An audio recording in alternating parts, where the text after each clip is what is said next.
que Rebecca, après qu'on ait mis une bague sur son nez et qu'on ait mis des bracelets à ses mains, quelque chose s'est passé. Il fallait festoyer. La Bible dit que le monsieur qui s'était amené ce jour-là, dont nous parlons, Eliezer, il a pu prendre tous les biens qu'il avait. Il a pu sortir de l'or, il a pu sortir de l'argent, ainsi que des vêtements qu'il a pu donner à la famille pour la dot. Et il fallait célébrer pendant ce moment. Après la célébration, cet homme d'Eliezer a pu comprendre que le Seigneur venait de faire réussir sa mission. Alors Eliezer a demandé à la famille qu'on puisse lui donner Rebecca et qu'il parte avec Rebecca pour aller rencontrer le mari qui était Isaac. Mais pour la famille, quand vous lirez l'histoire, la famille dit non mais écoutez, nous voulons un peu rester avec Rebecca pour quelque temps, même après 10 jours, et après, vous allez récupérer la femme et vous partirez avec elle. Mais Eliezer était pressé. Eliezer dit non mais écoutez, moi ce que je voulais, c'est avoir une femme pour mon maître. Et là, la femme est déjà là. Et nous avons fait tout ce qu'il faut faire. Mais pourquoi tarder? Alors, la famille s'est décidée pour dire, attendez, nous allons appeler la fille. Nous allons lui demander, nous demanderons son avis. Et ils ont appelé la fille. Rebecca arrive, on pose la question à Rebecca. Veux-tu aller avec cet homme? Et la Bible dit que Rebecca a répondu oui. Et ils vont prendre le chemin pour partir. Quand j'arrive au 53e verset, je suis en train de juste toucher un peu l'histoire pour comprendre. La Bible dit qu'un soir, pendant qu'il était sorti, méditer dans le champ, on parle d'Isaac, il leva les yeux et regarda, voici des chameaux qui arrivaient. Et Rebecca, elle leva aussi les yeux et vit Isaac et descendit de son chameau. Elle demanda au serviteur, qui est l'homme qui vient dans le champ à notre rencontre? Le serviteur répondit, c'est mon Seigneur. Alors elle prit son voile et se couvrit. Voilà. Nous sommes dans un point où nous avons commencé à parler du mariage d'Isaac. Et les commissionnaires, c'est lui, le serviteur qui est parti, le serviteur a reçu le message, le serviteur a fait ce qui lui a été demandé de faire. Il a offert l'or à la famille, il a offert l'argent à la famille, il a offert des vêtements pour confirmer le mariage, comme dot. C'est pourquoi l'Écriture dit que celui qui aime une femme doit payer sa dot. La Bible a raison de le dire. C'est pourquoi tous ceux-là qui vivent dans le concubinage, tous ceux-là qui vivent sans être mariés, ils ne sont pas légaux devant Dieu. Parce que par rapport à l'Écriture, l'Écriture dit que celui qui veut une femme, il doit payer sa dot. Le malheur aujourd'hui, les gens entrent dans des cultures, les gens entrent dans des choses qui sont plus que mondaines. Et puis, au-delà de ça, vous verrez, même ceux qui sont censés vivre dans la sainteté, ils vivent dans ces désordres-là. Ils vivent avec des femmes sans rien payer. Dans leur famille, ils vivent avec des femmes sans rien dire, même aux membres de la famille. Et vous verrez des sœurs, des frères aussi en Christ, qui peuvent même accepter et, comment dirais-je, marcher selon la parole. Ils vont trouver des concubins de gauche à droite. Ils sont en train de se mettre dans des rapports sexuels de gauche à droite. Et puis, pour eux, ça ne leur dit rien. Ils viennent à l'église sans même comprendre qu'ils sont en train de pécher. Même si on va dresser la table du Seigneur ici, bien aimé, venons, nous allons manger le corps du Seigneur. On avertit aux gens que c'est dangereux de venir manger ces repas dans le péché. Mais vous les verrez venir quand même. Malgré qu'ils ont été dans la fornication et dans les désordres, ils viendront manger. La Bible dit que beaucoup de gens sont morts à cause de ça. Ils sont venus prendre le corps du Seigneur dans le péché. Les gens viennent dans l'église aujourd'hui, mais ils ne changent pas. Ils montrent leur face, mais en réalité, en eux, ils ne respectent rien de ce qui est écrit dans l'Écriture. Ici, monsieur est allé pour chercher une femme. Et la femme, quand on a payé la dot, la femme était prête de partir avec cet homme. Je vais expliquer ici que c'était l'or qu'on a présenté. Or, l'or, c'est le symbole de la richesse, je vous ai expliqué, et l'or, c'est la divinité même. C'est qu'il était dans le droit divin d'amener de l'or dans cette famille-là. Au-delà de la richesse qu'il a présentée à cette famille, il y avait l'argent. Or, quand on voit l'argent, nous savons qu'aujourd'hui, même dans tout ce que nous avons, c'est l'argent qui prend sa place. Sans l'argent, on ne peut même pas nous réunir ici. Sans l'argent, les matériels que nous utilisons ici, nous n'allons pas les utiliser. Et au-delà de ça, le vêtement. Même pour le vêtement, je crois que le vêtement devait honorer aussi la famille. Or, en ce qui concerne les vêtements, je ne vais pas ouvrir une brèche là-bas, parce qu'il y a beaucoup à dire concernant les vêtements, que ce soit que l'écriture, mais on se trouve comme si on était dans l'écriture. Mais que Dieu fasse grâce, parce qu'un jour, vous reconnaîtrez avec moi que le Seigneur va revenir. Et c'est alors, à ce moment-là, que les œuvres de chacun seront présentées devant lui. Alléluia. Amen. Nous, notre travail, c'est de faire ce que nous faisons. C'est de vous transmettre l'écriture. C'est de dire ce que Dieu nous demande de dire. Si vous voulez le prendre et l'accepter pour marcher selon la volonté du Seigneur, gloire à Dieu. Si vous ne le prenez pas, ce n'est pas notre faute. Mais au moins, nous aurons dit. C'est comme dans ce pays, on peut vous donner, on vous dit qu'il y a telle loi, telle loi, telle loi. Si vous tombez sous cette loi-là, c'est la loi qui va vous juger. Ce n'est pas un homme qui vous jugera. La loi vous juge, vous disant qu'à partir de tel point, vous êtes condamné parce que vous êtes tombé dans telle loi, dans telle loi, dans telle. C'est ça aussi la parole de Dieu. C'est la loi de Dieu, nous vous transmettons la loi de Dieu. La Bible dit que cela a été fait, mais après qu'on ait payé cette dot-là, il faut prendre la femme et partir. Or, ici, il y a quelqu'un qui a commissionné des hommes. C'est le Seigneur Jésus. Donc, nous sommes en train de parler de cet homme Isaac. Et cet homme qu'on a envoyé, ou ces hommes qu'on envoie, ce sont les serviteurs de Dieu. Leur travail, c'est de nous enseigner aujourd'hui que le Seigneur a besoin d'une femme. Le Seigneur a besoin d'une Rebecca, d'une personne qui doit être comblée. Celle qui est comblée, c'est l'Église. Parce que c'est un Rebecca-là que le Seigneur a choisi. En elle, le Seigneur a donné toutes les richesses. La Bible déclare que nous sommes bénis de toutes les bénédictions célestes en Jésus-Christ. Ça veut dire que quand on est en Jésus, il y a une grâce qui est sur nous. Toutes les bénédictions de cieux nous ont été répandues. Et si les bénédictions de cieux nous ont été données, ça veut dire que nous devons avoir confiance en Dieu. Et cette confiance en Dieu nous amène que ce qui nous a été réservé, nous puissions entrer en possession de cela. Mais si il y a des bénédictions pour nous, il y a des choses qui nous ont été réservées, mais au lieu de rester alignement dans la parole de Dieu, craignant Dieu, pour prendre et arriver à avoir ces bénédictions-là, nous allons chercher les bénédictions de notre façon, de notre manière, c'est alors là nous péchons. Alléluia. Dieu dit qu'il le donne. Mais toi, tu te forces à avoir ce que toi, tu veux avoir de toutes les manières comme tu le veux. Ce n'est pas un problème. Fais les forcing, mais ce qui est destiné aux saints, toi, tu les rates. Et les saints peuvent hériter. Ceux-là qui marchent alignement dans la parole doivent hériter. Or, l'héritage, comme l'héritage est là, si tu ne veux pas rester dans l'alignement et dans la loi de Dieu pour avoir cet héritage-là, tu seras avec le diable, en train de passer ton temps. Et autant que ton temps passe, ne pleure pas, ne pleure devant personne. Parce que souvent nous disons, je suis allé à l'église, j'ai fait beaucoup de temps à l'église, mais je ne vois pas les choses changer. J'attendais, mais jusqu'ici, je n'ai pas vu ma bénédiction. Mais tu attendais qui et tu attendais comment? Parce que quand on vient à l'église, on sait qui est-ce qu'on est venu servir. Et celui qu'on sert là, qu'est-ce qu'il veut que nous puissions faire? Et qu'est-ce qu'il veut que nous ne puissions pas faire? Alléluia. Amen. Si tu n'es pas têtu dans ce pays, tu n'es pas désordonné, aucun jour ton casier judiciaire sera entanché, n'est-ce pas?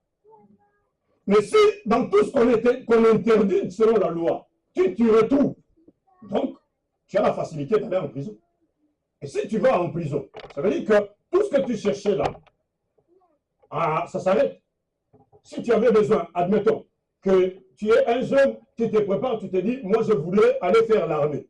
Oui, il y a tel service que moi je vais faire dans le cadre de l'État. Sache-le très bien que comme ton casier judiciaire a été touché, c'est mort.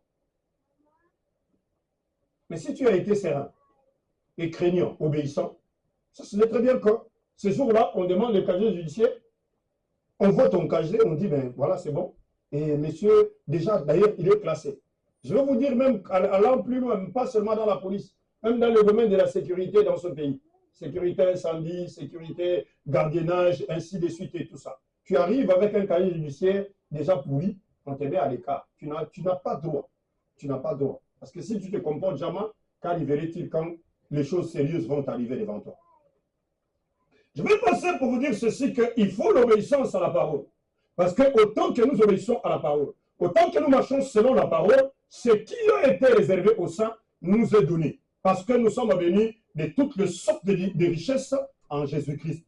Donc, tant qu'on est en Jésus, les richesses sont réservées pour nous. Tant qu'on est en Jésus, les bénédictions sont là pour nous. Tant qu'on est en Jésus, beaucoup de bonnes choses, le Seigneur les réserve pour nous les donner, parce que nous sommes des enfants. Aucun enfant dans la maison de son père ne doit souffrir autant que son père a des biens. Alléluia. Alléluia. Tant qu'il y a la nourriture dans la maison de ton père, tant qu'il y a l'argent dans la maison de ton père, tu n'as pas le droit de souffrir.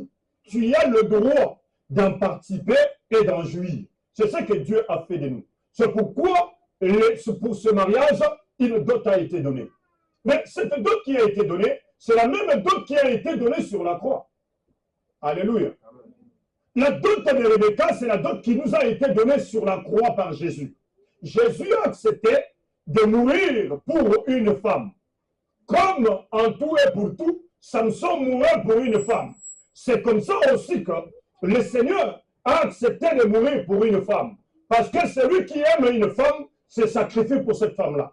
Alors le Seigneur Jésus, comme il est venu sur la terre, son besoin ultime était de marier une femme, de préparer une femme pour prendre cette femme-là en mariage, qui est l'Église. Le Seigneur Jésus-Christ a accepté qu'on puisse le fouiller. Alléluia. Il a vu que l'argent, il a vu que l'or et tous les biens de ce monde ne pouvaient pas payer la dot. Parce que cette dot-là était tellement énorme. Or, qu'est-ce qu'il fallait faire? Il fallait faire un ultime sacrifice. Prendre son sang et le verser. Mourir pour une femme. Mourir pour une personne qu'on aime. Et Jésus a accepté. De la croix, on l'a insulté. On l'a humilié. On a fait de lui tout ce qu'on pouvait faire. Et la Bible dit qu'il a accepté d'aller jusqu'à la mort de la croix. Il a été cloué ce jour-là. Et Jésus pleura. La Bible déclare qu'il a souffert sur la croix.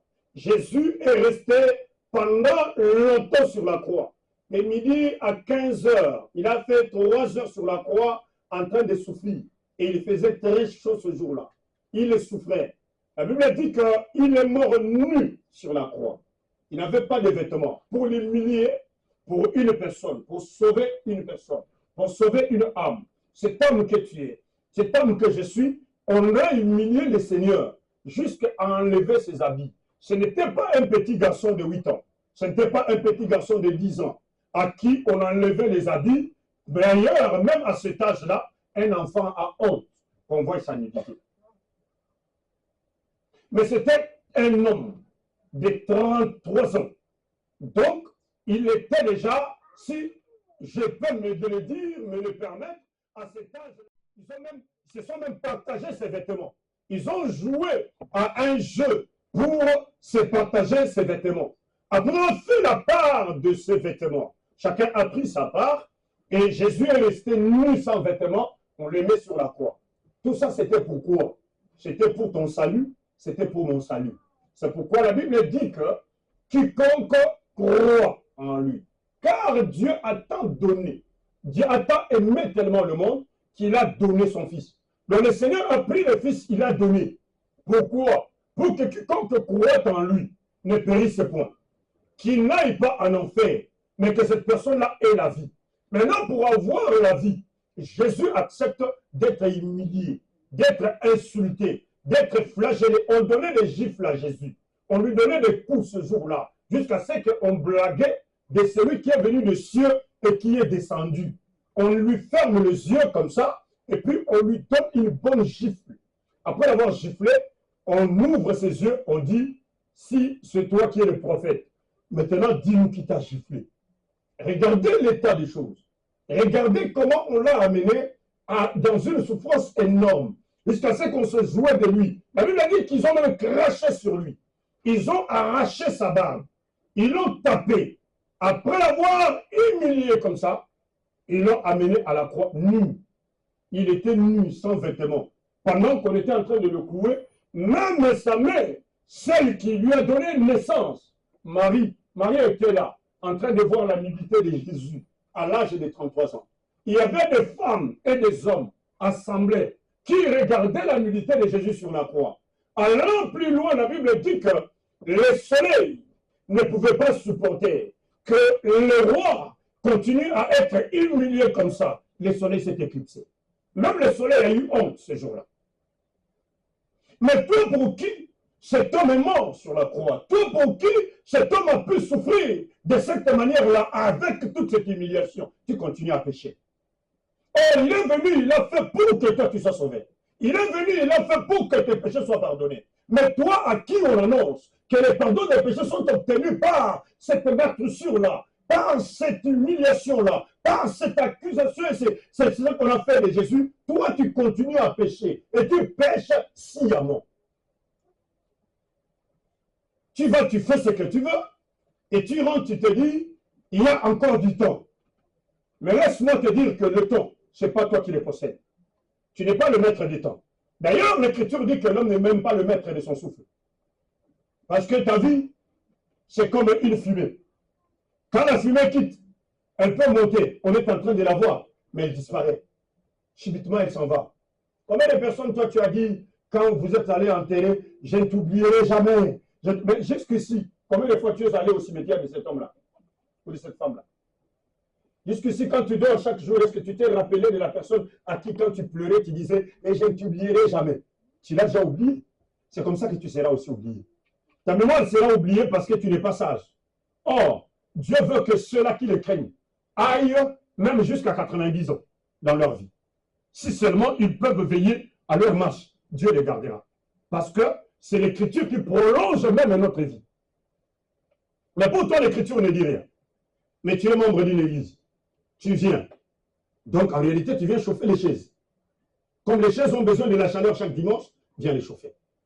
Mais un jour, tu seras devant le Seigneur, tu rendras compte. La Bible dit qu'il a été humilié. Et pendant cette humiliation, il transpirait. La Bible dit qu'il y avait le sang qui coulait. Là où on avait mis la couronne. Oh, cette couronne-là, c'était même une humiliation. Ils ont mis la couronne, et pour eux, ils disaient, comme toi tu as dit que tu es roi, maintenant on te couronne. Mais le roi, on le couronne avec de l'or. Mais le Seigneur Jésus a été couronné avec des épines. On pose une couronne d'épines et on fait entrer la couronne. Et il a été blessé. Il y avait du sang qui coulait ce jour-là. Pendant que le sang coulait, il était en train de souffrir. Le soleil, comme je viens de le dire, avait honte. Le soleil se dit, mais comment pourrais-je continuer à exposer ce roi de gloire? Celui qui n'a rien fait, celui qui n'a pas péché. Mais la Bible a dit qu'il a fait devenir péché pour que nous soyons sauvés. Celui qui était condamné sur la croix dans ce temps de Romains, il était maudit. Donc Jésus est devenu une malédiction pour que moi je devienne une bénédiction. Or, moi en qui c'est Jésus-là a accepté de devenir malédiction, c'est moi qui continue à demeurer dans la malédiction.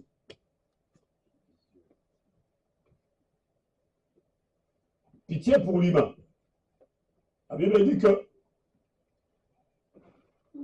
il vous sera d'une grande condamnation que vous ayez rejeté la parole de Dieu. Et la Bible nous dit encore à quoi vous serez-il, comment dirais-je, quel serait l'intérêt d'avoir foulé le sang de Jésus aux pieds. Quel sang a coulé sur la croix ce jour-là? Quelle pleurs Jésus a pu pleurer sur la croix? Quelle humiliation de Jésus sur la croix? Pendant qu'il souffrait énormément, le soleil s'est éteint. Le soleil, c'était en plein midi, il y a eu éclipse. Le soleil s'est dit, je ne veux plus continuer à exposer ce roi de gloire. Et la Bible dit qu'il y a eu une nuit qui est entrée entre midi et 15 heures. Or, pendant ces 3 heures, où Jésus est en train de souffrir énormément, vers 15 heures, Jésus rendit l'âme. Donc, après avoir souffert, pendant tout ce temps-là, à 15 heures, il dit, Père, tout est accompli. Et la Bible dit que Jésus expira. Mais pourquoi il devait le faire à 15 heures? Parce que c'est la même heure où on devait offrir dans le temple l'offrande du soir. Il y avait une offrande du matin, mais il y avait une offrande du soir. L'offrande du soir, ici, quand je prends l'offrande du matin, je vois Israël être en train de sacrifier les animaux, en train de présenter le sang, oui, des animaux devant Dieu, pour que les péchés ne soient pas pardonnés, mais que les péchés soient couverts, que les péchés soient sous une couverture. Mais quand je vois l'offrande du soir, celui qui a été tué le soir, celui qui a été tué l'après-midi, c'est le Seigneur Jésus-Christ. Or, à 15 heures dans le temple, on faisait cette deuxième offrande-là, l'offrande qu'on devait présenter devant Dieu. Et cette offrande-là, comment dirais-je, la fumée montait à partir de 15 heures et cette fumée-là allait devant Dieu. C'est ce jour-là aussi que l'homme de l'offrande du soir, Jésus-Christ Nazareth, l'agneau qui a été immolé, cet homme-là, le bélier qu'Abraham a pu tuer sur le mont Rija, c'est à cette heure-là que Jésus rendit là. Et l'offrande a été accueillie devant le Seigneur. Pendant que Jésus mourait, la Bible dit qu'il fallait que le soleil revienne. Parce que celui qui est mort n'a plus honte de sa nudité. Alléluia. Moi, je crois que celui qui doit avoir honte de la nudité, c'est la personne qui est vivante. Mais toi, ta nudité, tu la montres n'importe où. N'importe où, ta nudité est connue. Chez toi, là, si on doit compter le nombre d'hommes que tu connais, même toi-même, là, tu ne connais pas le nombre. Tu vas oublier. Tu compteras et quelque part, tu cales. Et ça, c'est une joie pour toi. Tu es une femme. Ça t'honore. Même toi, frère, tu cours de partout. Tu crois que tu vas montrer la nudité ici, là-bas, là-bas, là-bas, là-bas, là-bas, là-bas. Et c'est une joie pour toi. Ça t'honore. Parce que toi, tu es maître. C'est toi le vrai pompier qui va de partout et éteindre le feu. Tu es bien. C'est bien, ce n'est pas un problème. Mais c'est ce qui va te condamner. C'est ce qui te condamnera. La nudité aujourd'hui, c'est rien. Toi, tu envoies ça même sur les vidéos et des photos. Montre-moi. Tu prends, tu vas voir. Et puis ça te fait la joie pour toi. C'est la bonne des choses et tout ça. Gloire à Dieu, que le Seigneur t'aide. Étant sœur en Christ, tout frère en Christ, que quelqu'un tombe sur cette vidéo-là, qu'il publie ça sur Facebook. Pour que ça t'aide. Parce que ce n'est pas de la honte. Pour toi, c'est la joie de montrer. Comme tu montres tout, merci, que ça tombe sur TikTok. Comme ça, tout le monde va voir. Le monde entier va scroller et le monde entier sera dans la joie. C'est comme ça qu'ils font les riches. Ce sont les pauvres qui ont peur de la mort, parfois. Je vais mourir, non, non, il faut que je vive encore. On dirait que la vie t'appartient, on dirait que ça dépend de toi. Non, moi je ne mourrai pas aujourd'hui si je ne conduis pas une Bentley. Tu attends la Bentley, tu crois que la Bentley est éternelle? C'est la première qui a été conduite, c'est toi qui l'auras, ou c'est... Moi, jusqu'à ce cas dans ma vie, j'ai une Rolls Royce, c'est alors que je mourrai. Comment tu peux prendre ton appui sur des choses passagères? La première Rolls Royce n'a pas été créée, ou celle-là que toi tu attends de 2025. Non, ça a commencé très longtemps. Il y a des gens qui en ont conduit, aussi serres, mais qui ont été enterrés. Attache-toi plutôt aux choses des cieux. Attache-toi plutôt à la vie éternelle. Attache-toi plutôt à ce qui va venir. Parce que la Bible dit qu'on recherchait premièrement le royaume et la justice de Dieu. Et le reste vous sera donné par surcroît. Ce qui est sur la terre vous sera donné après que vous ayez un attachement en train de chercher la face de Dieu. Aujourd'hui, regardez l'église, comment elle est. Regardez comment l'église est. Est-ce qu'en réalité, vous qui avez été toujours ici comme frères et sœurs, quand vous regardez cette église, est-ce qu'elle a été comme ça, cette église? Il y a plusieurs membres de cette église ici qui ne sont pas là aujourd'hui. Beaucoup sont dans des raisons aussi parfois inutiles. Elle donne une raison, elle reste chez elle à la maison, ou il reste chez lui à la maison, il est en train de dormir, mais il a des raisons que tu trouves que des raisons, ils n'ont pas de sens. Si tu le vois sur les réseaux sociaux, il est en train de voyager de gauche à droite. Mais à l'église, c'est un problème, il ne peut pas venir à l'église. La raison, c'est une raison qui n'a pas de sens. Et par malheur, il y a d'autres même que Dieu a bénis ici, mais qui sont devenus des ingrats devant le Seigneur. Dieu te visite, Dieu fait un miracle dans ta vie, tu restes chez toi à la maison, et tu es en train de lire, moi à l'église. Que le Seigneur te pardonne. Il y a des choses parfois qui font monter, mais tu regardes, tu te dis, mais que ferais-je? Que Dieu seul s'en occupe. Parce que c'est regrettable. Comment toi, Dieu te visite et Dieu te fait du bien? Au lieu de t'attacher, de montrer ton dévouement au Seigneur, regardez toute personne que le Seigneur Jésus avait guéri. Toute personne à qui le Seigneur avait fait du bien, il a demandé à cette personne-là, suis-moi. Et cette personne a suivi Jésus. Mais toi, Dieu te fait du bien, Dieu te visite, Dieu te donne une joie dans ton cœur, il te libère. Mais pour lui, tu as des raisons. Mais pour la famille, il n'y a pas de raison. Pour les manger, il n'y a pas de raison. Pour aller te promener n'importe où, il n'y a pas de raison. La promenade, elle est bonne.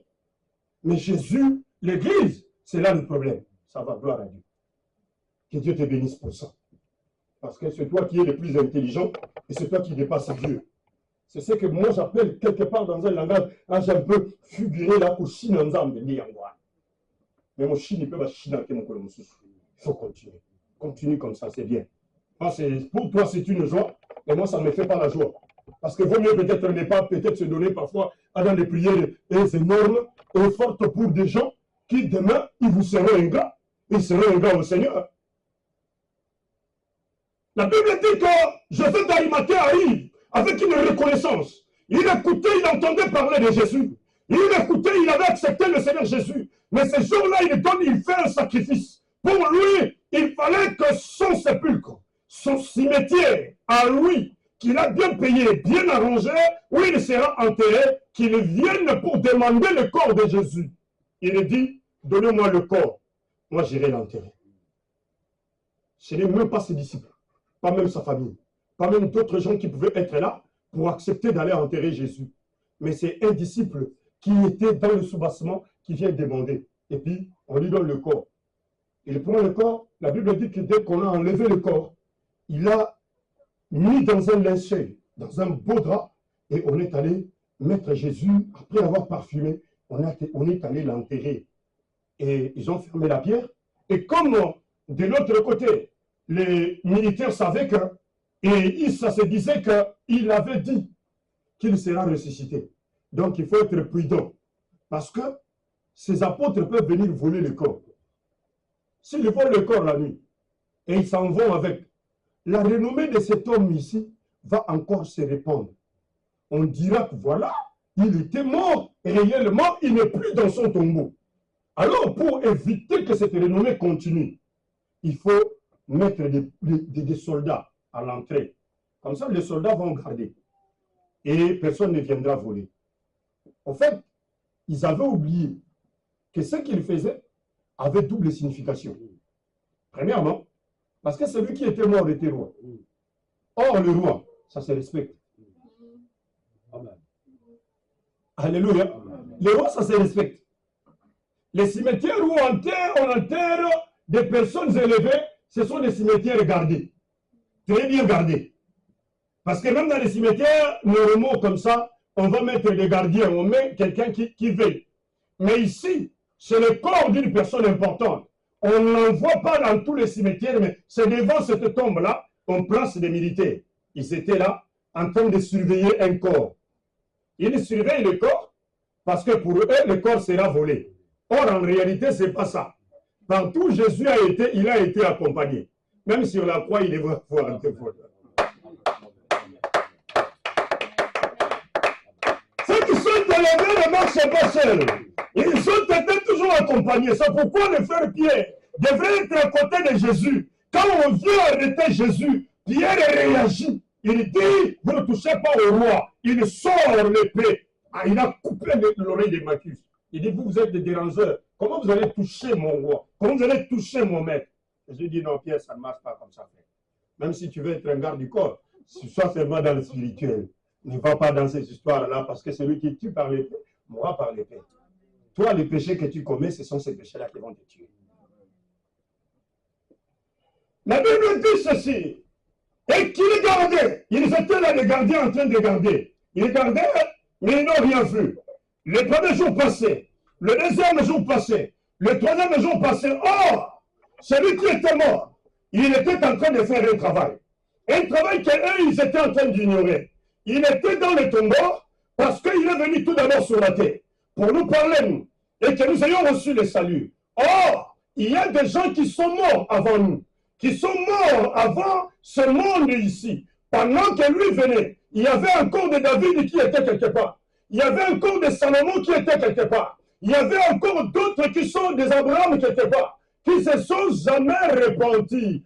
Je dirais repentis dans le sens qu'ils croyaient à la parole, mais ils n'ont pas encore accepté le Seigneur Jésus comme leur Seigneur et leur Sauveur.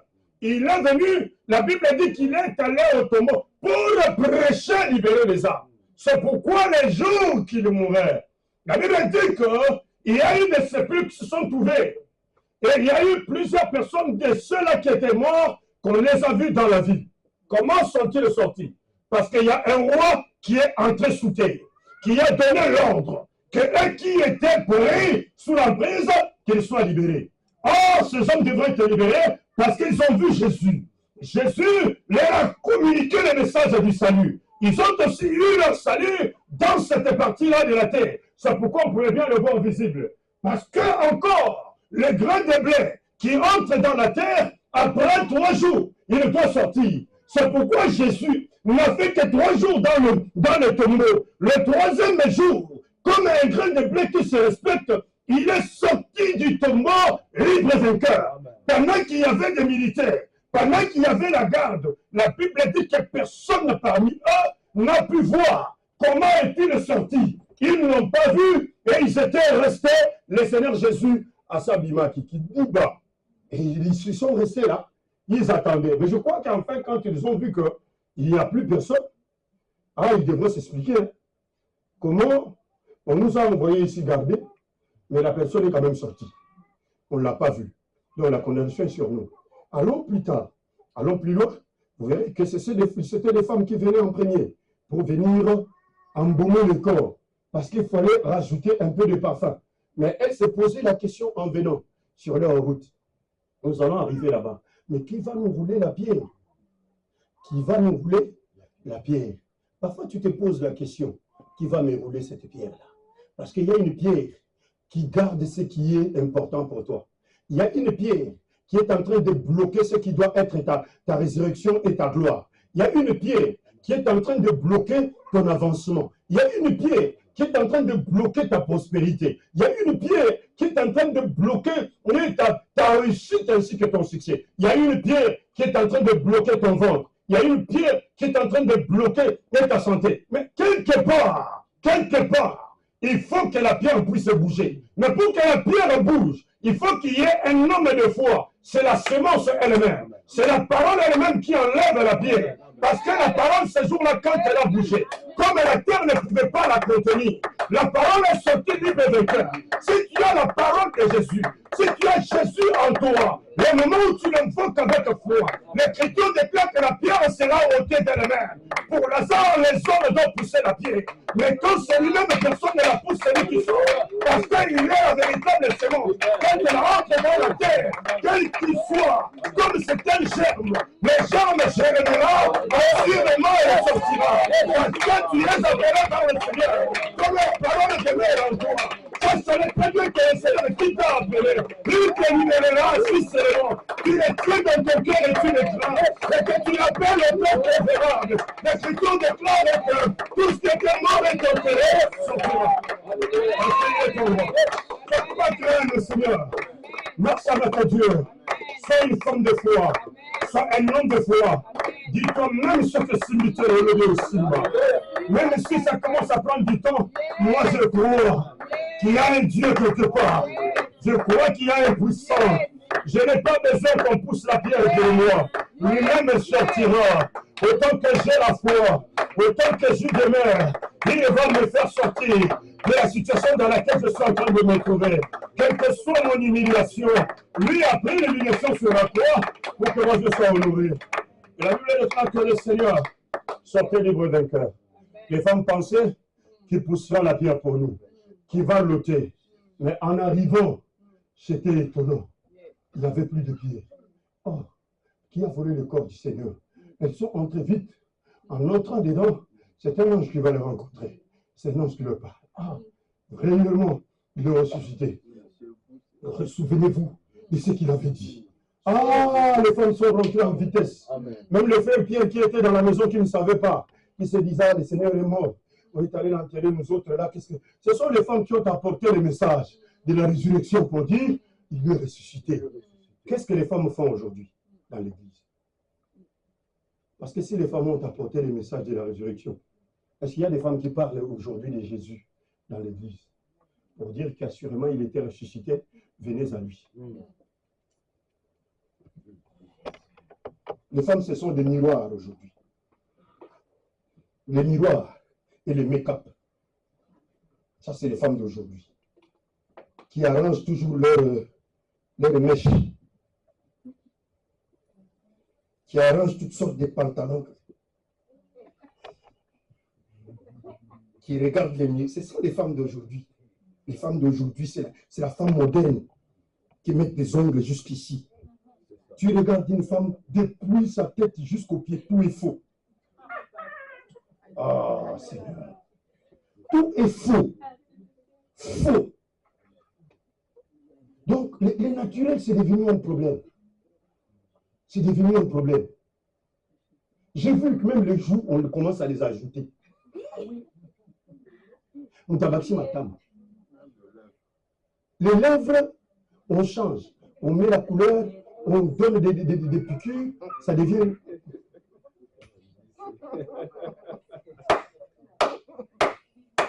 Mais que voulez-vous? Que voulez-vous? Que voulez-vous? C'est l'enfer.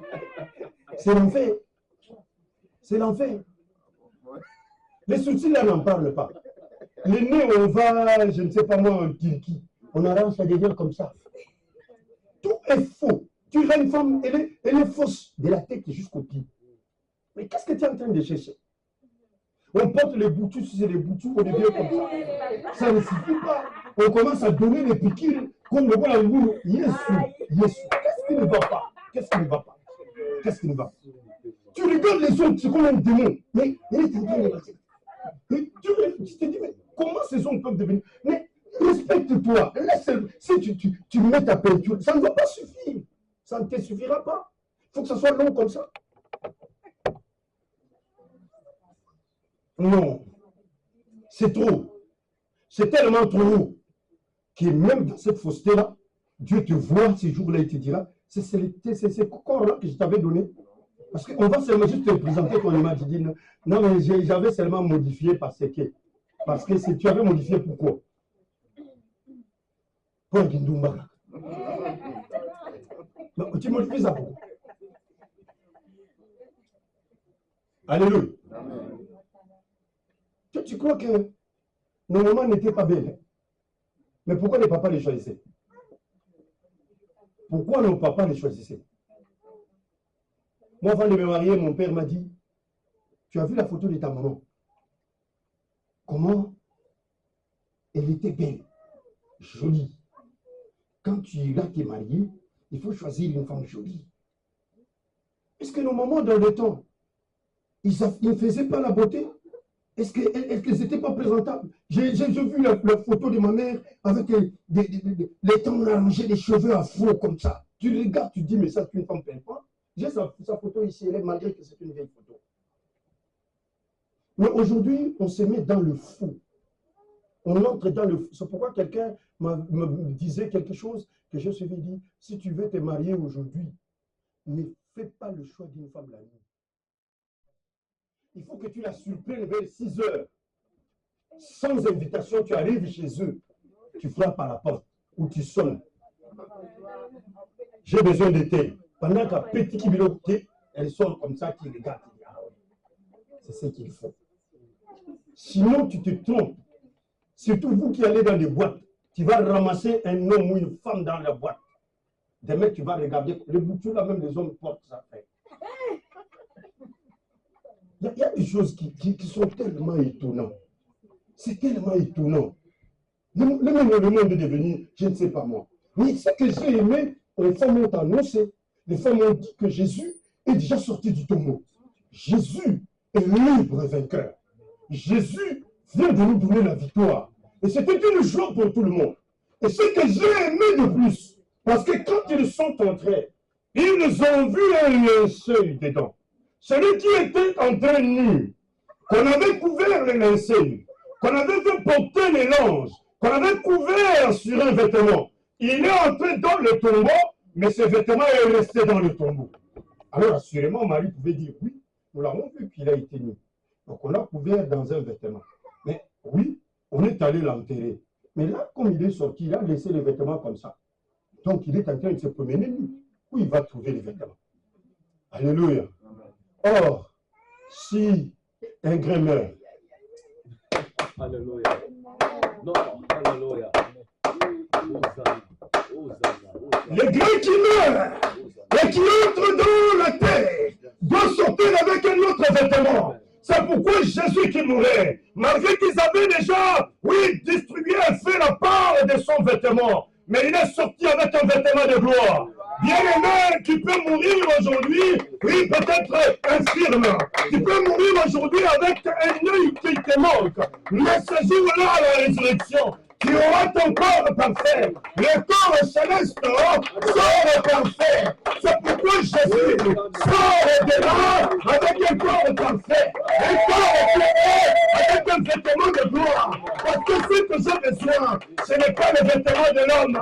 Moi, j'ai besoin de me laver et porter le vêtement de gloire. Le vêtement de gloire, c'est Jésus qui le donne. Si aujourd'hui je peux être humilié, mais demain, mon humiliation se changera. Parce qu'il y a un vêtement de gloire qui m'attend. Vous appelez ça de la barque qui besoin de gloire au Seigneur. Parce que la Bible dit qu'il est sorti glorieux, libre vainqueur. Après, une personne qui voulait le toucher plutôt, il dit, ne me touche pas. Parce que je ne suis pas encore monté et allé au Père. Or, pendant qu'il le dit, il promet aux disciples. Il dit ceci, après tout ce temps, il prêche, il parle, il marche avec eux. Il est en train de leur exprimer tout son temps, ce qu'il a vécu et comment il partira. Il leur dit, je ne vous laisserai pas en faire. Je vous enverrai les consolateurs. Les Grecs disent parakletos. Oui, le consolateur, celui qui viendra vous consoler. Celui qui sera le paraclet. Celui qui viendra, et lui, quand il va venir, il vous convaincra en ce qui concerne le péché, la justice et le jugement. Si le Saint-Esprit est venu pour nous convaincre ce qui concerne le péché, la justice et le jugement, quand toi tu pêches sans jugement dans ton cœur, dis-toi que tu ne l'as pas. Or, celui qui n'a pas l'Esprit de Dieu, il ne lui appartient pas. Jésus dit, je m'en vais, je vais vous préparer une place. Quand j'aurai préparé la place, je viendrai vous prendre. Là où je suis, c'est là aussi vous serez. Donc Jésus est ce genre d'homme qui est parti, qui est retourné dans la maison de son père, après que la dot soit payée, pour commencer à préparer une place. C'est dans la maison du père. ce n'est pas dans la maison de n'importe qui, mais ce n'est pas dans sa propre maison à lui, mais dans la maison du Père. C'est là où Jésus veut vivre avec sa femme. C'est pourquoi l'homme appelé Salomon, quand il va se marier avec la fille des pharaons, qui est une étrangère, comme toi et moi, l'Église qui sommes étrangers, le Seigneur dit ceci, parce qu'il y a la femme légitime qui était Israël. Il fallait qu'il se tourne lui, parce qu'Israël ne voulait pas de lui. Ils l'ont rejeté. Il a accepté d'aller à la croix pour se marier à une autre femme. Cette femme qui est l'Église, Jésus a accepté de souffrir. C'est de même, Salomon se tourne vers une femme étrangère. Mais quand Salomon amène la femme, il va rester avec la femme selon le livre de 1 roi chapitre 3 dans la ville de David. Or, David, c'est le père de Salomon. Ça va? Jésus est allé préparer une place pour la femme dans la maison de son père. Quand tu lis Isaac, la Bible dit qu'Isaac était dans la maison de son père. Il vient de sortir, ce jour-là, il va dans le champ. Mais qu'est-ce qu'Isaac va faire dans le champ? Isaac est allé méditer. La Bible dit qu'il est sorti pour aller dans le champ pour la méditation. Il était en train de méditer. Or, toi, il t'a été donné une recommandation dans le livre de Josué, que ce livre de la loi ne s'éloigne pas de ta bouche. Médite-le jour et nuit, afin que tu aies du succès dans ce que tu entreprendras. C'est alors que tu réussiras. On t'a donné cette recommandation, mais toi, tu ne médites jamais. Ce que toi, tu médites, c'est Facebook. Ce que toi, tu médites bien, c'est TikTok. Tu restes 3 heures, 4 heures, 5 heures, 6 heures du temps devant TikTok en train de se scroller, en train de rire, en train de regarder même des bêtises. Tu regardes et ça te fait du bien. Pendant 6 heures, tu es en train de regarder. Pendant 6 heures, Yo Kakama Solo. On a raconté ceci, tel est allé là-bas, il a volé telle chose, il a fait ceci et tout ça. Même les émissions politiques que les gens parfois écoutaient dans le temps pour être cultivés et savoir ce qui se passe, ils ne suivent plus. La personne qui a fait sortir ce TikTok-là, c'est un autre maudit. Que Dieu me pardonne. Facebook, dans les temps, peut-être ça distrait les gens, mais pas comme aujourd'hui. Aujourd'hui, tout le monde parle de TikTok. Dieu merci, parce qu'il y a des gens qui sont intelligents, malgré qu'ils ne plient pas. Eux-mêmes, les Chinois. Parce que celui qui a fait cette histoire-là, c'est un Chinois. Chez eux, c'est limité. Les enfants ont les heures limitées dans des tablettes, dans des téléphones. Jusqu'à l'âge de 18 ans, tous ces enfants-là ont des heures limitées. Vous regardez pendant 1 heure du temps, et puis l'Internet est coupé chez vous. Pourquoi? Parce que vous avez été enregistré comme un enfant. Les parents ont tout ce que vous avez là dans votre téléphone, ça se retrouve dans leur téléphone. Si tu vas toucher à un site qui ne l'est pas, papa verra que toi tu as fait ça, tu as fait ça.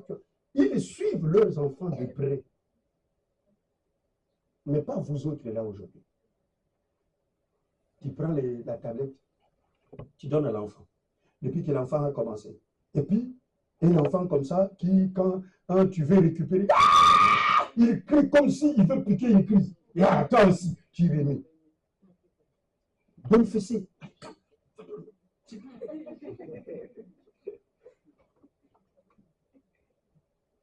Nous, je vous dis, on a été bien éduqués. Très bien éduqués. Moi, je me souviens, j'ai grandi à Limité, ceux-là qui connaissent, on allait parfois à l'échangeur de Limité. Et là, on allait faire ce que les gens font, la luge que les gens font ici, en descendant de la glace, on entre dans un petit truc, et voilà. Mais nous, là-bas, comme c'est au pays, on utilisait des cartons. On prend les cartons, on descend dans ces trucs-là. On monte jusque-là, et puis on monte dessus, on descend, jusqu'en bas. Et on était content de les faire. Maintenant, tu fais ça, pendant qu'on doit rentrer à la maison, chacun doit veiller. Celui qui entre le premier, c'est celui qui doit savoir, est-ce que papa est déjà arrivé? S'il n'est pas arrivé, on entre, on s'éclipse, il faut vite aller se laver. Monsieur est déjà arrivé. Toi, tu as de la poussière sur ton corps parce que tu es allé faire ta luge là-bas. Tu entres comme ça. Monsieur, vous venez. Non, non, papa, allez, passez. Agenouillez. On s'agenouille déjà. Là, on sait déjà que c'est mort. C'est mort. Là, c'est mort. Parce qu'en réalité, on a déjà fauté. Et on avait déjà donné une loi. Au lieu de respecter, on n'a pas respecté. Tel que nous sommes là, c'est mort. Sachez-le très bien que quand on va vous lever là-bas, c'est de la bonne fessée avant d'aller vous laver. Et si tu effrains la loi, ce qui a été établi à la maison, prépare-toi qu'il y a une bonne punition. On va te mettre à genoux. Parfois, on te dit seulement lève les mains. Dès que tu descends les mains, il y a une bonne gifle. Alors là, tu restes les mains levées. Demain, tu te dis, hey, Seigneur, je ne veux plus faire cette histoire ici. Je ne veux plus me remettre là. Parfois, tu dis, bon, je veux faire ça, mais papa avait interdit. Hein. Et puis, tu dis à ton frère, mais on vous doit partir. La fois dernière, c'est comme ça. Si tu veux partir, pars. Mais tu commences maintenant à avoir peur. Tu dis, si je pars, c'est lui qui va m'accuser. Quand on va demander, il est où? Non, il est allé faire la luge à l'échangeur. Et puis, l'échangeur était un peu loin chez nous. Ce n'est pas comme aujourd'hui, on vole les enfants, on fait n'importe quoi. Bon, faites attention, hein, parce que là, même les adultes, on les vole. Hein. Ah, oui, la vente hein? À la vente des organes, vous connaissez. Hein? Vous que vous promenez n'importe où, si on te ramasse, la nuit, on te met dedans, mais tu peux cueillir dans votre cœur. Et puis voilà, c'est perdu. Hein? Parce que souvent, quand on te prend comme ça, tous les restes, ça ne se retrouve plus. Hein? Il n'y a plus de cimetière. Mais toi, tu dis que la mort est encore loin.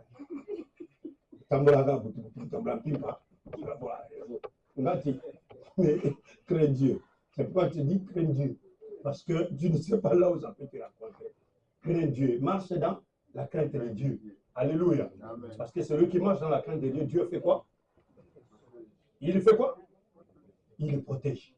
Mais si tu ne veux pas marcher sous la crainte de Dieu, fais ce que tu veux, mais la réponse, c'est toi qui vas supporter. Nous, on a été bien éduqués, comme je le disais, et on nous orientait. Tu viens avec une note qui n'est pas bonne. Et moi, chez nous, à la maison, c'était que si tu viens sous 60%, parce que nous, ce sont des pourcentages. Donc ici, vous, je peux dire, tu viens avec une moyenne de 12. Comme tu viens avec une moyenne de 12 sur 20, l'année prochaine, on n'achète pas les uniformes. Nous, on portait les uniformes. Voilà, tu reprends avec tes anciens uniformes. Donc, le vieux pantalon et la vieille chemise que tu avais portée l'année dernière, c'est ce que tu vas te porter l'année prochaine. Donc, tu es censé travailler sérieusement pour que l'année prochaine, qu'il y ait des nouveaux vêtements. Peut-être parce que vous avez grandi, vous ne savez pas l'importance des nouveaux vêtements. Hein? Demandez aux enfants. Hein? Ah, la sœur Niclette n'a pas oublié les nouveaux vêtements. Demandez aux enfants quand il y a... Moi, je vois toujours les petits, quand ça donne bien, les petits soulèvent comme ça, il fait ça. Pose des photos, très bien, arrange-toi, arrange-toi. Ah, vraiment, donc ça va comme ça. Allez, comme ça va. Ils montrent, parfois les petits qui montrent, qui ouvrent la veste comme ça. Pourquoi? Parce que c'est beau, ce sont des beaux vêtements et tout ça. Nous, dans les temps, la bonne année, on n'achète pas des vêtements. Ce sont des pleurs. Hein. Comment on n'a pas acheté des vêtements? On doit porter du chic. Hein? Les vêtements de bonne année, il doit y en avoir. Comment il n'y en a pas? À Noël, comment on ne doit pas avoir de nouveaux vêtements? Il faut qu'il y ait des nouveaux vêtements à Noël. Comme ça, on est bling bling, comme ça, c'est bien. Voilà. Donc, on nous donnait une éducation et cela a fait que dans notre mind, nous sommes 7. Il y a d'autres choses, on les respecte seulement. Pas seulement parce que la parole de Dieu lui dit, mais dans ma façon, dans ma façon d'être. J'ai dit ça, je ne dois pas faire. Ça, je ne fais pas. Même si c'est comment, non, je ne passe pas le bord. Je me limite là. Voilà ce qui est essentiel. Mais je rentre là pour vous dire que Jésus a fait ça pour nous sauver. C'est comme l'homme qui méditait. Est-ce que toi, tu médites? Tu as du temps de la méditation, tu as du temps de la distraction. Parce que moi, ça m'arrive que je n'ai plus sommeil la nuit. Je prends mon téléphone. Mais quand je prends mon téléphone, la première des choses où je vais, c'est ma Bible. Regardez un peu dans la Bible. Parce que peut-être il fait nuit. je vais déranger mon épouse pendant que je vais allumer. Je prends mon téléphone pour ouvrir ma Bible là-dedans. Essayer un peu de voir quelque chose. Essayer un peu de méditer une parole. Mais toi, tu fais des semaines et des semaines, tu ne médites pas. Pour toi, quand tu rentres avec la Bible à la maison, d'ailleurs, il y en a beaucoup qui n'ont même pas. Parce que c'est une honte d'amener la Bible. Or, la Bible, c'est le livre saint. Si toi, tu ne le respectes pas, il y a des gens qui respectent leur livre saint. Parce que toi, là, tu peux voir quelqu'un en train de déchirer la Bible et tu ne diras rien. Tu vas passer. Tu vas dire, regarde ce type ici, il est en train de déchirer la Bible. Il y a les autres, dans leur religion. Si tu trouves, tu es en train de déchirer leur livre saint, tu vas mourir. C'est sûr. Et là, je ne vais pas citer les noms. Vous connaissez. Ils vont te tuer. Je connais un pasteur du Congo qui a fui, qui est allé lui-même changer des paroles. Pourquoi? Parce que quelqu'un lui a amené ce livre-là, lui dit, non, voilà, j'étais dans cette religion ici, j'ai fait tel et tel. Et lui, il a pris, il a déchiré, il a brûlé. Ce qu'il a reçu comme attaque, ce qu'il a entendu des gens, et le nombre de téléphones qui lui ont appelé, lui-même est allé changer la parole. Il a dit, non, ce n'était pas ça que j'avais déchiré, c'était un autre mépris dans votre langue. Vous jouez. Vous, là, pour la Bible n'est rien pour vous. Il y a de ceux qui savent respecter les livres sacrés. Parce que c'est là-dedans qu'il y a des paroles de la vie. Les paroles qui m'ont changé, moi, je les ai trouvées dans ce livre-là. Et comme je les ai trouvées dans ce livre-là, c'est un livre de vie. Or, il dit que c'est le livre de la loi. Donc, c'est un code. Ça, c'est le code civil. Ça, c'est la loi de Dieu. C'est la loi de ton royaume. Que toi, tu ne respectes pas. Tu ne l'as même pas. Jamais tu l'as eu. Tu n'as que dans ton téléphone là où tu regardes qu'une seule fois. Quand toi, tu as ton téléphone, tu fais ce que tu veux dans le téléphone. Sauf cette Bible-là que tu as téléchargée. Cette Bible-là, tu viens l'ouvrir ici à l'église, les dimanches. Tu lis la partie qu'on vient de lire là, et c'est fini. Jusqu'à dimanche prochain. Et si tu as aussi dit tcha-tcha, dimanche tu vas fouiller, l'autre dimanche tu fouilles, et le dimanche qui va suivre tu fouilles, 4 dimanches tu n'es pas venu à l'église, donc tu n'as pas lu pendant 4 dimanches. Après, tu cherches là la réussite. C'est ça, non? Or, on a dit que ce livre de la loi ne s'éloigne pas de ta bouche. Mais dites-le, c'est alors que tu auras du succès. C'est alors que tu réussiras. Le succès et la réussite est là-dedans. Mais toi, le succès et la réussite, tu vas chercher là où tu connais chercher, où tu vas chercher. L'Écriture dit qu'il méditait. Il était là en train de méditer et il marchait tout doucement. Donc, à ce moment où il est dans le champ, il n'est plus à la maison. Alléluia. Il est dans le champ. Donc, il a quitté la maison. Il est sorti de la maison. Il est en train de marcher dans le champ. Personne ne savait que, même les serviteurs ne savaient pas que lui est déjà dans le champ. Ils avaient ignoré qu'il a déjà quitté la maison. Il était dans le champ, il marche dans le champ tout doucement, en train de méditer. Pendant qu'il méditait, la Bible dit que de l'autre côté, il y a tous les chameaux qui arrivaient.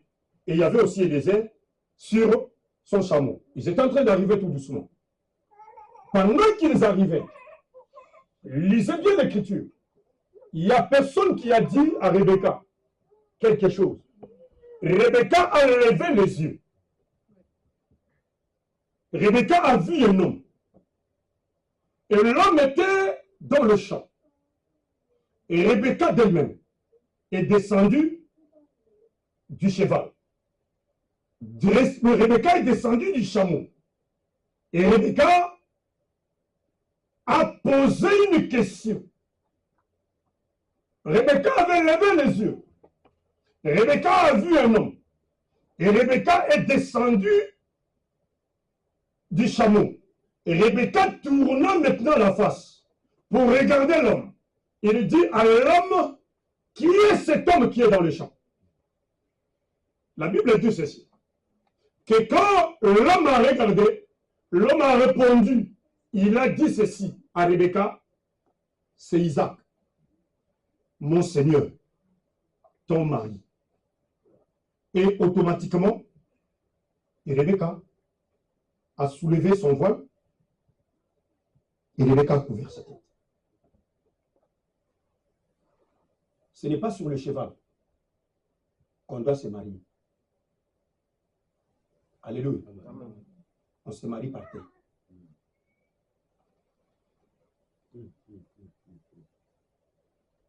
Pour voir l'homme, on doit lever les yeux.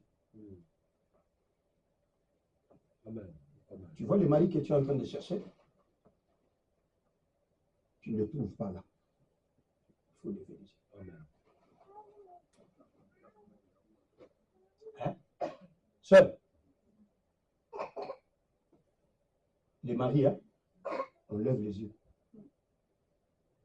Si tu le trouves là, c'est un problème.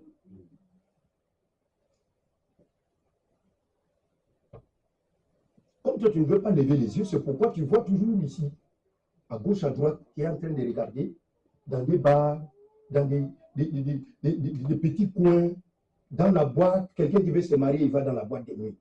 Là, c'est là où les femmes se rassemblent. Je vais trouver une femme. Va là-bas, va trouver. C'est ici, tu es en train de regarder là. Moi, on a soso. Or, il y a des aigles qui regardent là-bas. Parce que quand on lève les yeux, il y a du secours.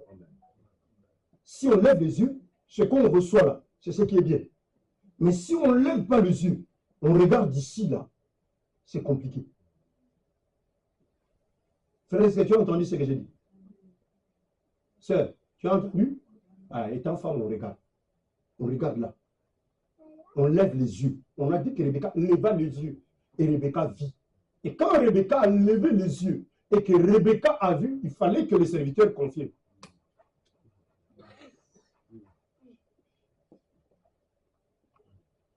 Est-ce que tu as pigé ce que je veux dire? Tu as bien compris?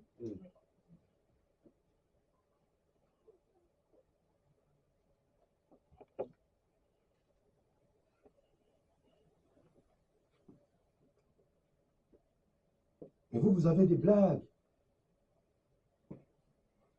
Vous faites la femme samaritaine. Tu prends. Et puis toi-même, tu es conscient que ce que je suis en train de faire là, ce n'est pas pour moi. Ce que je fais là, c'est de la blague. Parce que personne ne connaît, personne n'a confirmé. C'est comme ça que tu changes toujours, comme on change des chaussettes. Tu me portes, tu mets à côté. Tu vas chercher d'autres chaussettes, tu vas mettre. Et parfois, il y a des gens comme ça, ces chaussettes-là, il ne va même pas laver. Il laisse là-bas. C'est ce que tu fais. Parce que tu ne veux pas regarder le Seigneur. C'est pourquoi ça vient toujours, ça part. Parce que ce sont des aventures et tout ça. Mais quand on cherche dans le Seigneur fait qu'on grandisse ensemble, qu'on prenne du temps ensemble. Et Rebecca a vu. Et quand Rebecca voit, Rebecca décide d'elle-même, avec en toute humilité. Est-ce que toi, tu peux t'humilier devant un homme? Ou bien toi, tu aimes toujours rester haut, que l'homme soit en bas. Pendant que l'homme est en train de parler, c'est pourquoi même ma fiancée est en web quelqu'un est en train de te parler comme ça, tout doucement. Tu commences à crier, tu cries pourquoi? Tu cries pourquoi? Sois calme. C'est pas toi la femme. Si tu es une femme, écoute quand même quelqu'un en train de te parler. Peut-être qu'il veut te dire de bonnes choses, mais toi, tu ne fais comme la caca. Et parfois, on te voit comme ça, avec des maquillages, ça, comme ça. Et les gens disent, ah, ça, c'est une femme respectable. Mais ma cambo, ça, là, papa, si c'était juste dans le. Et que c'est un pays qui n'était pas un pays de loi, tu peux nous dire, entre sous la chaise là-bas, je ne veux pas te voir sortir. Parce que c'est toi qui es la plus forte. C'est toi qui impose. Ce que toi tu as dit, c'est ce que Madame Margaret Thatcher a dit. Tu veux que le mari t'obéisse en tout ce que toi tu veux. S'il n'obéit pas, tu commences à crier, tu commences à faire des crises, tu commences même à lui dire la loi. Tu sais que dans ce pays ici, c'est le pays des femmes. C'est le pays des femmes. Hein? C'est là. Oui, bah, puis il y a Israël.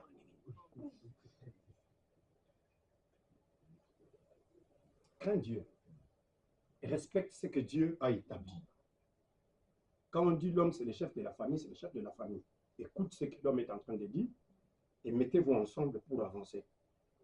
Ne te mets pas toujours à crier parce que quand tu cries toujours, il y a une frustration. Et quand la frustration vient, tu crois que les choses vont encore être telles qu'elles étaient. C'est pourquoi ceux qui ne craignent pas Dieu, ils tournent vers le monde. Ils ont une deuxième, une troisième, un quatrième, un tiroir de gauche à droite et tout. Pourquoi? Parce qu'ils savent qu'à la maison, il y a un sabbat. Sois obéissant, écoute ce qu'on te dit et marche comme il faut. Elle est descendue. Elle n'est pas restée sur son cheval. Et puis, elle a demandé au serviteur, c'est qui celui que je suis en train de voir là?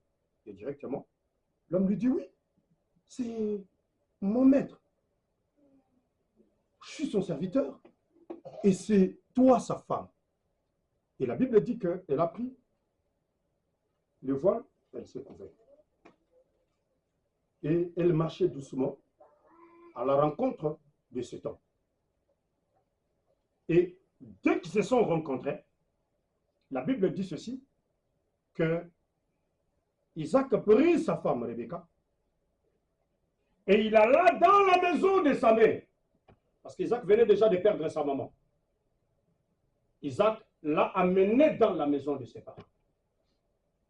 C'est alors là que commencera la vie d'Isaac. Mais qu'est-ce qui se passe? Cet homme qui est mort, qui est ressuscité, il t'a dit qu'il est allé préparer une place pour toi et pour moi. Et tant allait préparer la place. Quand tu auras fini de préparer la place, il va sortir. Amen. Amen. Dès qu'il finit la préparation de la place, il sortira de la maison du paix. Selon 1 Thessaloniciens chapitre 4. Alléluia. Amen. 15. Tu vas jusqu'au 17. Il a dit ceci. Qu'à la voix de l'archange, au son de la trompette, le Seigneur, la Bible dit ceci, qu'il va se retrouver dans les airs. Il ne sera pas dans la maison du paix. Il est monté, il est allé dans la maison du paix. Il a préparé la place. Quand tu auras fini de préparer la place, il faut qu'il y ait un cri. Il faut qu'il y ait un son.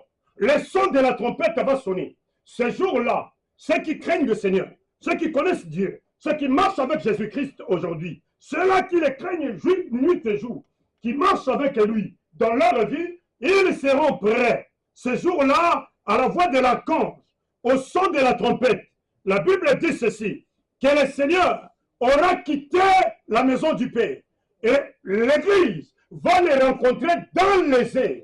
Donc on se rencontre entre la maison de la maman de Rebecca. Or, Rebecca doit quitter pour commencer à partir.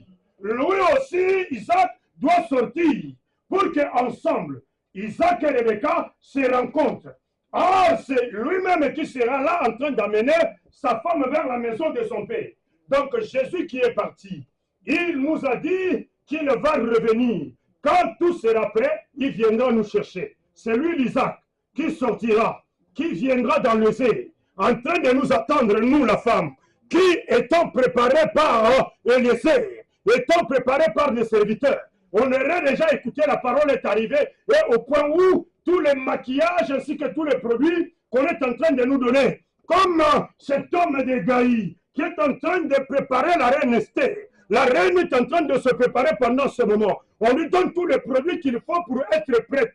Dès que tout est prêt, parfums et maquillage bien fait, la femme doit se marier. Le voile est déjà prêt parce que là, Rebecca a son voile.